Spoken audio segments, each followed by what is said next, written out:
And today's topic which we want to cover for you is gonadotropins in ART. Normally we have a thing called curtain raiser. We call it as CR. And curtain raiser we do every 15 days to 1 month. This is done on an open platform so that maximum people can join. I can see the number ticking. 135 people have enrolled all over the country till now and from abroad. So the background of I see it in very few words. We had started this academy around 1.5 years back, and we offer multiple courses from IUI, andrology, embryology to many things we are trying to percolate to the people.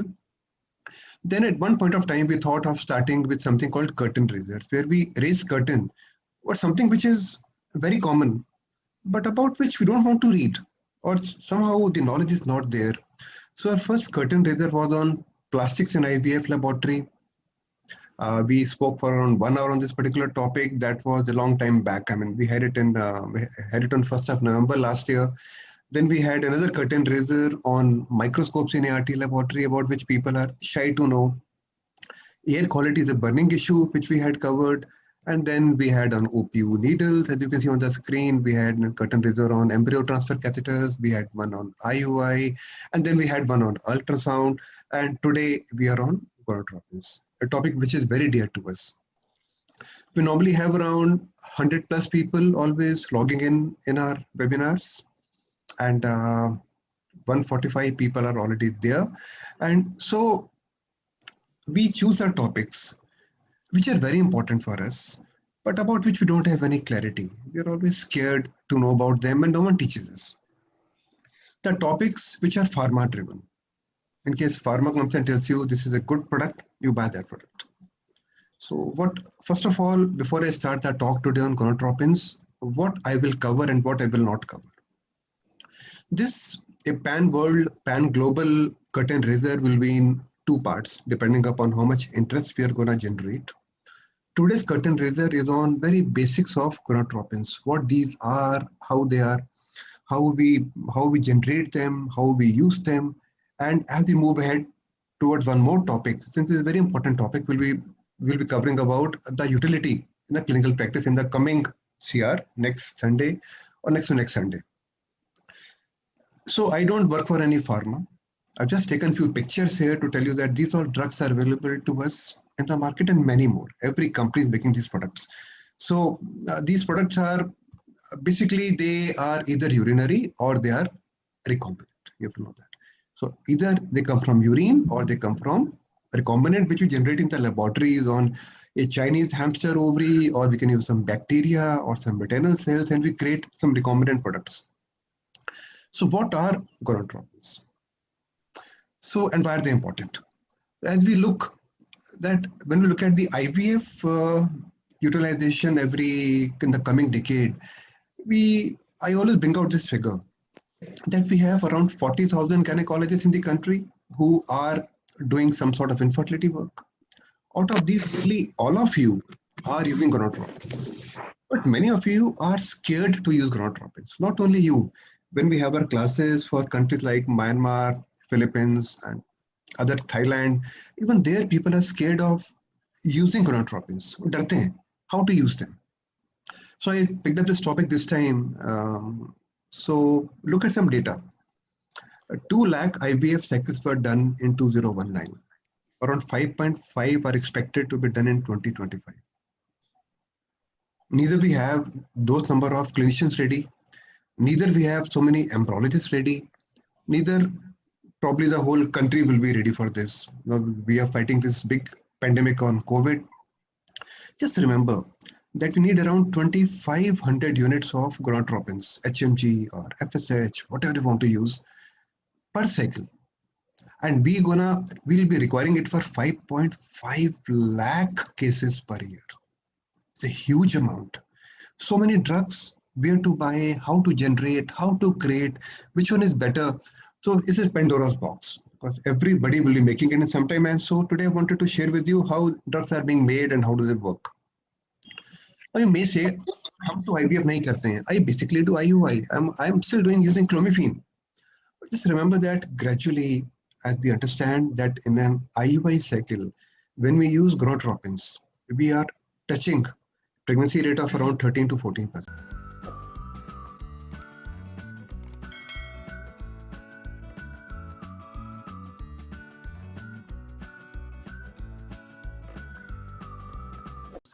Approximately. So we all are gradually shift into gonadotropins. And for an IUI cycle, we'll be doing around 15 lakh IUI cycles per year by 2025. 15 lakhs. It's a huge, huge, humongous number. And we need around 300 units of gonadotropins per cycle for 15 lakh cycles. So first issue is whether we can make so many gonadotropins or not. It's a big challenge. But I'm sure that India is going to fight the way we are fighting COVID. We're going to fight it out. But are we ready to understand gonadotropins? We are normally run by feedback given to us by some pharma people. Madam, take this. This is a very good product.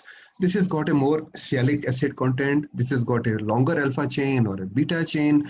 This is a newer product. We keep buying upon the recommendations. We don't understand what these products are. So today, with now nearly 170 people joined in, I would like to give you basic knowledge about how to pick up a gonadotropins and how they are being created. We have some of the foreign candidates which normally enroll for our pan-global seminars.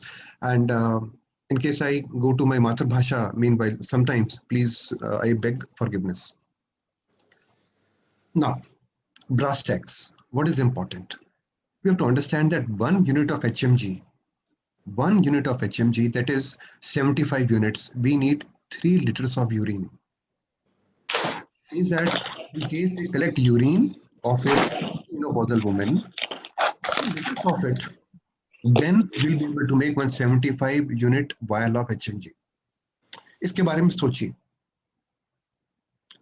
3 bottle urine का भर के अगर एक lady देती है, then we can make 1 unit of HMG. 1 unit of purified FSH, which nowadays we all are using purified products, needs 10 liter of urine. This means in case one woman starts peeing and we start collecting her urine, after we collect 10 liters of her urine, we can make 175 units of FSH ka vial. Just look at this number. Think about it. I have not come here. 170 people have not joined our gang to know about what is given on YouTube. For that, there is YouTube. It's not a webinar. I'm going to generate some thought process in you so that when you go home, when you are relaxed, think about it when I'm talking. It's not easy to generate 1 unit of FSH. 10 liters of urine are required. And in case you look at the world data, nowadays we have to shift towards recombinant technology because from where do we get so much of urine? So when we started initially, when we started working, we thought we could get enough amount of HMG from a pituitary of an animal. A pituitary of an animal lies here. So either we get a dead body, fresh dead body, or we kill somebody to get his pituitary. So what did we do initially? We started killing pigs. We started killing horses. We started killing probably the people who died before they went for the autopsy. Human pituitaries were taken out. Just imagine that a pig was being killed for his meat probably, or the horse or any other mare. Then we used to cut open the skull and take out the pituitary gland. And this pituitary gland was crushed. This was, I'm talking about early 90s. His pituitary was crushed, and from this we took out some amount of extract. And this extract we were using for ovulation. Just think about it. Using the pig's brain and injecting it inside our body was a norm till some time back, till 100 years back. And these were being marketed in countries like France and Germany. Officially, they were being marketed. We're going to talk about them gradually. And as the momentum build up, they realized that, okay, not only pituitary, even their urine could be useful. Or their blood could be taken out. So from pituitary, we stopped using pituitary, and then we started bleeding the animals. We are very greedy people. So we bled mares to death. Mare is a pregnant basically is a horse, and we bled them to death many times. They become so cachectic and weak, they died. We took out their blood, and from their blood, we were preparing HCG or HCG. This was being done. So things are gradually changing, and how they are changing, we're going to talk about this now, and what we would learn today in around coming 40-45 minutes. I've already spoken for around 10 minutes. I'm very fond of speaking. The next half an hour or so, I'll cover some important topics about how did this gonadotropin preparations originate, some debates, and then we'll talk about dose optimization. But dose optimization I have planned to be taken at length, or the protocols for AP and LP will be covered next week. This is my plan is.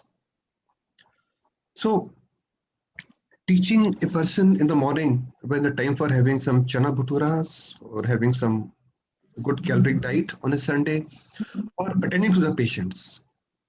The moment I finish my work, I have to rush to my COVID ward. We all have to work. Teaching people gonadotropins, you ask why a busy clinician should worry about drug composition. Why is that important?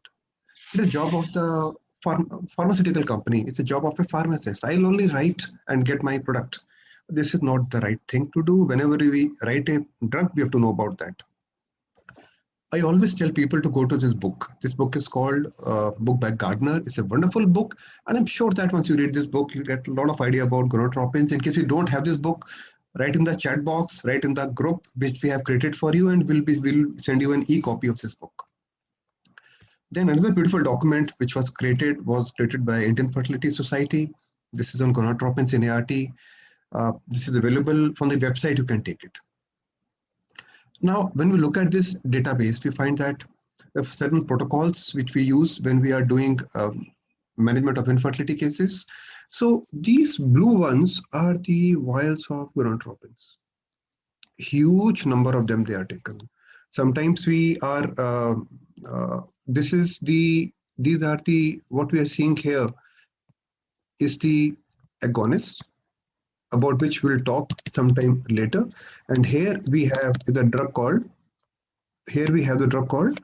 we are giving gonadotropins here. So we start with a dose of around 225 or 300, and we give it for around 10 days. And requirement approximately is around 2,500 units we use for gonadotropins. So they are pretty expensive, and we have to give them for around 10 days. So they can be FSH or they can be HMG, which you give to people. So again and again, debate comes. Every center, they get so many calls, which is better, urinary, purified, highly purified, recombinant, and recombinant, which is better, alpha, beta, gamma, delta. So we have a lot of our biosimilars. The debate is always on. This debate will cover in the next class. So today we'll talk about the very basics of gonadotropins. So what we are talking today, just imagine that in year 1677, in case you can think about this number, 1677, so many years back, somebody thought about, was able to catch a sperm and talk about it. Then it was in 1826 when we say that Von Baer discovered the oocyte. How does an oocyte look like? And now we are trying to generate a better oocyte by giving her more gonadotropins. Then came the concept of that we can fertilize by merging cell nucleus and sperm cell, 1870. So it's a constant process which is happening. Then came SIMS in 1876 and artificial insemination in 1844. And then the concept of hormone came in 1849. You may ask, why is it important for you? But I think to learn a subject well, we have to always go back to the history, and then we start building up the topic. Then looking at the data, we have Pincus, who spoke about the IVF in rabbits in 1934, and gradually things build up, and then we had in 1978 first test tube baby by natural cycle. And then people started using hormones, and then we have not looked back. So many gonadotropins are available for us to use, and we use them for controlled ovarian hyperstimulation, or we have control ovarian stimulation.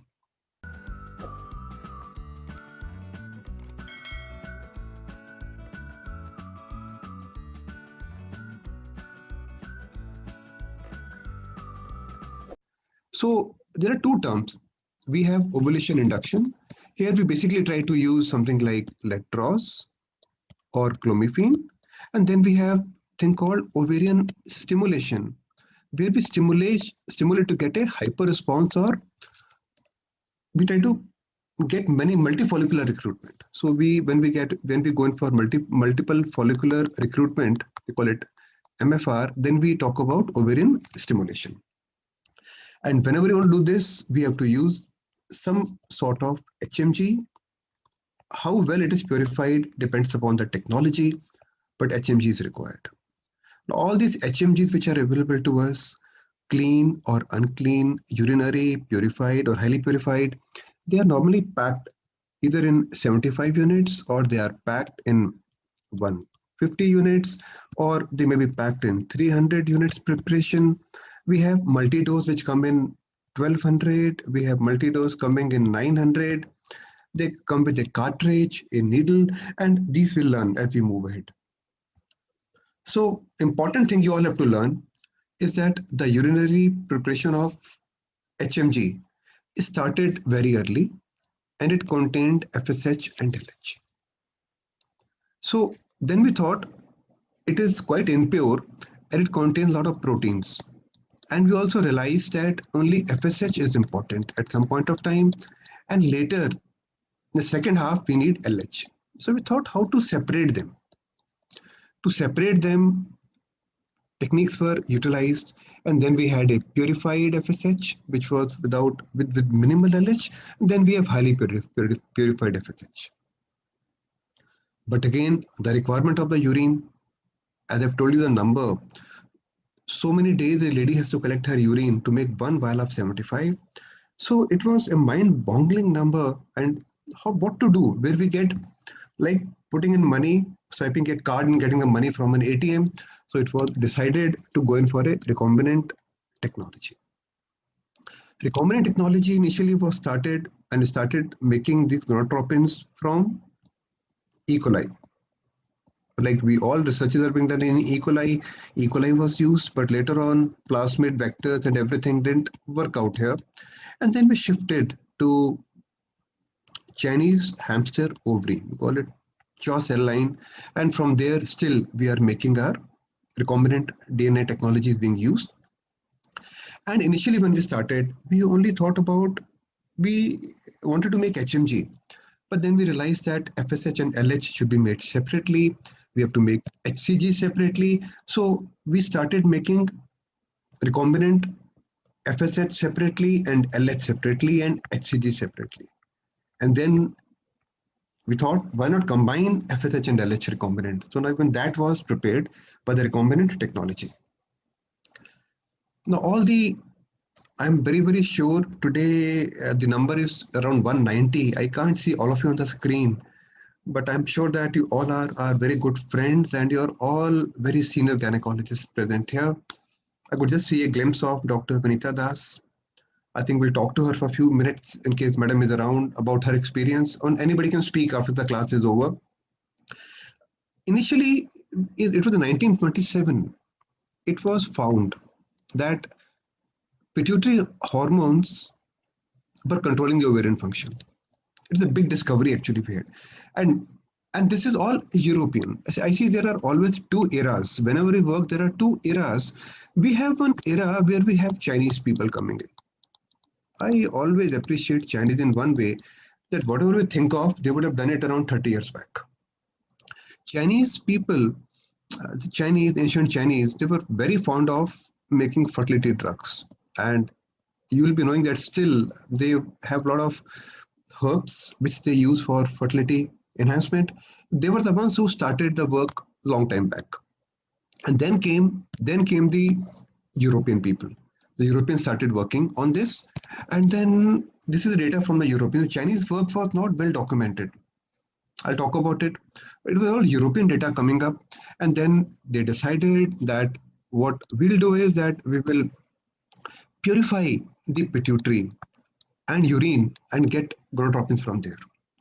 As I've told you initially, I am quite amazed that initially we used human pituitaries, we used swine pituitaries, and we used horse pituitaries. Imagine your patient comes to you in the OPD and you write for her horse pituitary. Just think that you get crushed pituitary and you just inject into her, or a pig pituitary, and to make her ovulate. That was an era. Actually, that was an era. Like our children, like us, after 200 years, people will talk. There was a pandemic in the world in which so many people died. We all heard about Spanish flu. Never believed it. Then people will say in Delhi, so many people died with a lack of oxygen in the hospital. People are dying in the hospitals due to lack of oxygen. That too, all good hospitals. So same way we may actually feel what happened that time. Similar way, I'm thinking that in 1960 people were using, or earlier, they were using pituitary extracts. Chinese were eating it. Chinese were eating it to make the person more virile. Chinese people worked on the virility. They wanted their kings to be more virile and have more children. And the same thing happened in the Israel.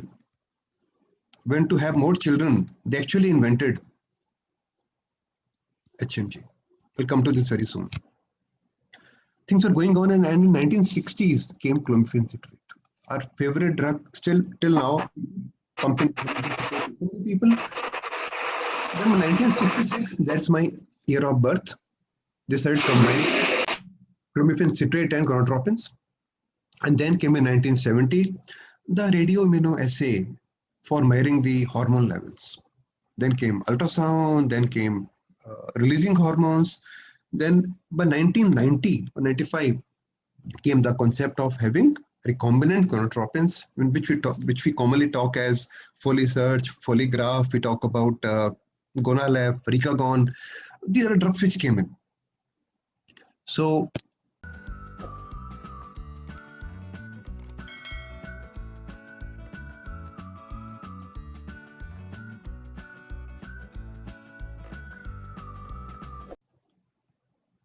this is the background. As I've told you, my focus today will be to tell you how things evolved. In the next class, we will talk threadbare about the stimulation protocols. But today, it's about how things progress. So I take you to 1938. Just close your eyes. Just आंखें बंद करके think about 1938, an era which was so backward, so back. They were using pregnant mare gonadotropins. They used to take pregnant mare, take her blood or take her urine and make hormones and market it. And these were the pregnancies achieved. So it's not a fairy tale I'm talking to you about. It's the truth which actually happened. And then came human pituitary gonadotropins. Then came, as we progress further, I'm just keeping it short, from the 𝐸𝐴𝐴𝐴, which was again a pituitary, which was a pregnant mare extract. We came to pituitary HMG. This is basically about HMG. We'll talk about very soon about this. Then we thought about going to recombinants, and then we had the first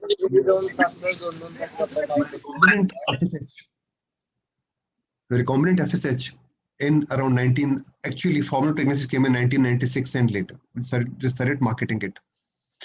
Then we have FSH CTP, which came in 2003. We had a pregnancy with that. So the progress has been going on very, very rapidly. And now we go to this chart. So whenever you buy any product which has got gonadotropins in it, just think where that product lies. How clean is that product? And how much money you are paying with that for that product. So you find that we are stopping somewhere at 2011 here. But after this, we have not had any much of progress in this because we are trying to improve what we already had by 2011. So initially, when we look at the horse pregnant mare serum gonadotropins, it was in 1931. Then came from the pregnant mare, we took HCG. Then came pituitary FSH, and then we shifted to urinary HMG, then urinary FSH, then we have highly purified, and that's the way things progress. And these are the ones which we are still buying.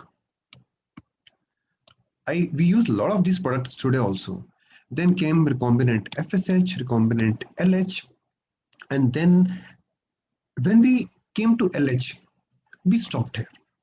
So we wanted to get a new technology in, and that technology was basically about the bioassing.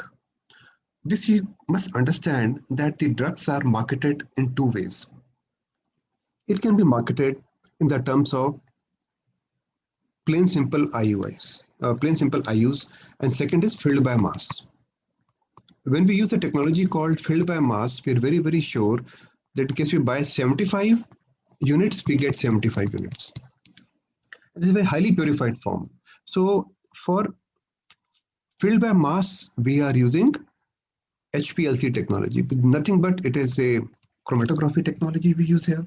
And when we talk about the older technology, a lot of variation. In case we want to buy 75, it may give you 150 because there was no consistency in the product quality.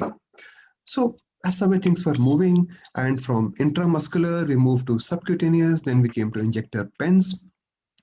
The whole process is now having more purity and better activity. So bioactivity is increasing every day. And this is another chart how we progress further. So when you buy something which is recombinant, you will find that a recombinant product will always have more purity. Any product which has got more purity can be given in a subcutaneous form. Just remember. And the older methods were like when we were using pig FSH or pregnant mare FSH or HMG, they were highly impure and they had a lot of antibodies forming in them. And when antibodies formed, we always had problem with the reaction. Then there can be viral infections coming up, and then there can be local systemic actions coming up. So nowadays we have shifted completely to the subcutaneous variety. So recombinant FSH is the one which we're going to use, and we are normally using the ones which are being bought by filled by mass. So whenever you want to buy a drug for IVF, just see that in case you buy a good recombinant product, they are filled by mass. Just remember the term FBM and keep reading it whenever you get time. So they were our friends. When you look at them, they were our friends. People were actually using every body part of theirs. They were taking their pituitaries and from the butcheries, and the pituitary was being used to make gonadotropins to make us pregnant. Then came the pregnant mare, and pregnant mare urine could be taken, pituitaries can be taken. Their blood was being taken out, and this actually touched me. Just think about it, that it is straight out of a horror movie. Hundreds of pregnant horses were hooked up to blood draining machines. They were hooked to blood draining machines so weak that they collapse and die. The blood was taken out to prepare either HMG, or it was being taken out to prepare an HCG. Their pituitaries were being played with. So gradually we are trying to move away, and so many people signed the petition to save the mares. What came to our rescue? As always, the nuns came to our rescue. They were the ones who came forward and they decided to help us. So going back to the background quickly, it was then Chinese people who were actually started working on the human products, and you'll find that 125 BC. 125 BC is a huge, before our generation began. They were using human urine, and they called it. Somebody will have to switch off, please. And they called it autumn mineral, and they were using it basically for impotence and sexual debility and hypogonadism. Chinese were always talking about fertility, and they are the pioneers in everything. They are the ones who actually thought about this, which we are now building up gradually. So this is a Chinese model for everything, for every product. It may be COVID virus, or it may be anything. It is always a Chinese product. And then comes the European product, everywhere, wherever you go, or an American product. So coming to the Western world, how it began. So it was in 1926. 1926, long time back. We had anterior pituitary gland, mice, cat, pig, guinea pig. Their pituitaries were being used to make HMG. Think about it. And they were treating precocious sexual maturity. So this was, when you go to the data of the world, you'll find these things were happening, and these drugs were actually licensed to be used. Fortunately, we came 1927, Zondek. He found two products, A and B, and he's a guy whose pregnancy kit, which we use nowadays. We use pregnancy kit. He's the guy on whose name it has been based. And then we had 1930. We had they said that we have got, in a postmenopausal woman, we have got Prolan A, which is FSH, and Prolan B, which is called LH. And FSH can stimulate follicular growth, and then the LH can lead to corpus luteal formation. But the problem here is very simple, that in the urine, they both are coming together. So once they took the urine or the blood, once we took urine or the blood, they were the same. They were actually the same. Now what to do? We have to separate this Prolan A and Prolan B, because our functionality is different.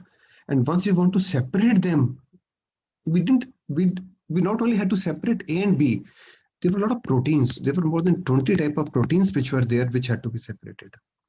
The battle was separating A, battle was separating B, and the battle was separating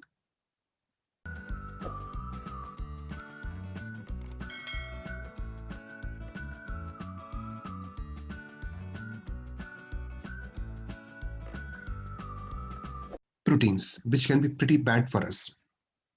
So the journey started with this beautiful diagram which Zondek made, Prolan A and Prolan B. I won't talk about that. I'll go to more dynamic things. I just noted that we have got 200 logins today. It's a huge number. We've never had 200 logins ever. Thank you so much for coming in such large numbers. So we had, in 1930, we had Cole and Hart, who spoke about pregnant mares. Then swine pituitaries. Again and again, I'm telling you, when we go to the protocols, we'll actually forget about these things, but that's the way our generations were being treated. And they were being marketed by companies in Germany. Just think about it. And in 1948, they got something from chorionic villi, and here again they were taking the placenta out, and from placenta they were making it. So a lot of things were going on, and they were all marketed as 𝐆𝐵 and 𝐆𝐵, we called it, and Entron, and the whole world was actually pregnant mare, like that is a panacea. And then came 1947. I'm going to tell you a very beautiful story which you all must listen. 1947, there's a time when this guy, Donini, he thought that HMG from the pregnant mare or the humans can give us LH and FSH. So he wrote to everyone that someone should come and help him. He wrote that, I think that the urine of the pregnant mare or the human menopausal has got LH and FSH. But no one believed him. He didn't have a market. He was a poor guy and he's unknown guy. So I want to tell you that always thank Donini when you talk about HMGs and FSH. So his book was actually locked up from 1947 to 1996. With no one talk about it. He was locked up. But there was a guy. I met Bruno Lunenfeld somewhere in case I remember correctly, I met him in 1997. That time when I met him, very non-assuming person, and we had a chat of around 15-20 minutes. That time I was a gynecologist, but I never knew he's such a big man. So we're going to talk about him now. So Bruno was an Israeli, and they always thought how to make Israeli women more fertile. He spoke about Israel because they wanted to build up Israeli population. And this is not what I'm saying. There's a beautiful paper which I'm quoting. There's a paper on this. It's not my creation. So he went to Sereno. He was working at Sereno. He went to Sereno and took up a case. And he said, give me help to find 400 menopausal women that can give urine. 400 menopausal women he wanted per day. And the chairman of Sereno said, very nice, but we are a drug factory, not a urinal factory. He ran out crying. And today he is actually the father of gonadotropins. He ran out crying. What to do? He had nowhere to go. And then he met an aristocrat, like we say, Jugaad, everywhere. Like we are running for drugs now. He ran to a person, an Italian aristocrat. This is my interpretation completely, who was the nephew of Pope 12. And they had a share in the Sereno. So now Pasili spoke the same statement, and board of directors immediately allowed them the money. With money and the resources were given to him, and that's the way our FSH came in. So these are nuns which started giving urine, and nuns were initially from Italy. So all the drugs came from Italy, and they were being used. So as you can see here, that we had trucks, big trucks, which were carrying P of 100 nuns from Catholic retirement homes across Italy to Sereno headquarters in Rome. That's the way things were building up, gradually building up. And there comes a paper in 1962, and where we spoke about introduction of gonadotropins in patient population. And this was written by Bruno, and that's the way the things, as you can see here. This was a long journey. When the pharma people come and tell, sir, take this HMG, that FSH, which is better, that is better, about which we'll talk in the sequel of these lectures. But this was the one which actually brought us to the Mother Earth. And in 1950, Pergonol was given approval. Then another company started making it. So it was France, and then pituitary agency in UK and pituitary agency. In that time we had pituitary agencies, as you can see here. So they started building upon gonadotropins. And now coming to the beautiful part. First baby by gonadotropins from human urine, from nun's urine, was produced in 1961. First Israeli baby was born in 1962, and that had FSH and LH 75-75. Urinary. In 1980, we started going in for purified versions. So we had a purified versions, we have a highly purified version, and then they were going on very well. Now the challenge was always how to separate. We had learned that FSH, LH have got different role. We knew that FSH, LH had always had a different role. So we had to separate FSH and LH and proteins.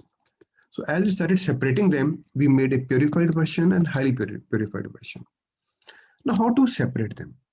So they used a chromatographic method to remove LH component, and then came highly purified method, where they were using monoclonal FSH antibodies. We are not having a biochemistry class, and you're all very, very senior doctors here who are doing LAVH, and you're doing a lot of big surgeries. I just want to give you an overview for a highly qualified gynecologist. It's not a lecture for a biochemistry class. So just think that, understand that we have to remove LH and proteins, and then came the concept of monoclonal antibodies to separate them. So how it happened? So look at this figure now. In 1960, we required 600 women. 600 women we required to give their urine. And they gave 120,000 liters of urine, and we made 40,000 vials. This was in 1960, long time back, where we were basically taking pituitary extracts of pig and swine and guinea pigs. That was an era. So 600 women were okay for us. Then came the figure, when we came to PCO, people, we need 10 million liters. So we were initially happy with 120,000.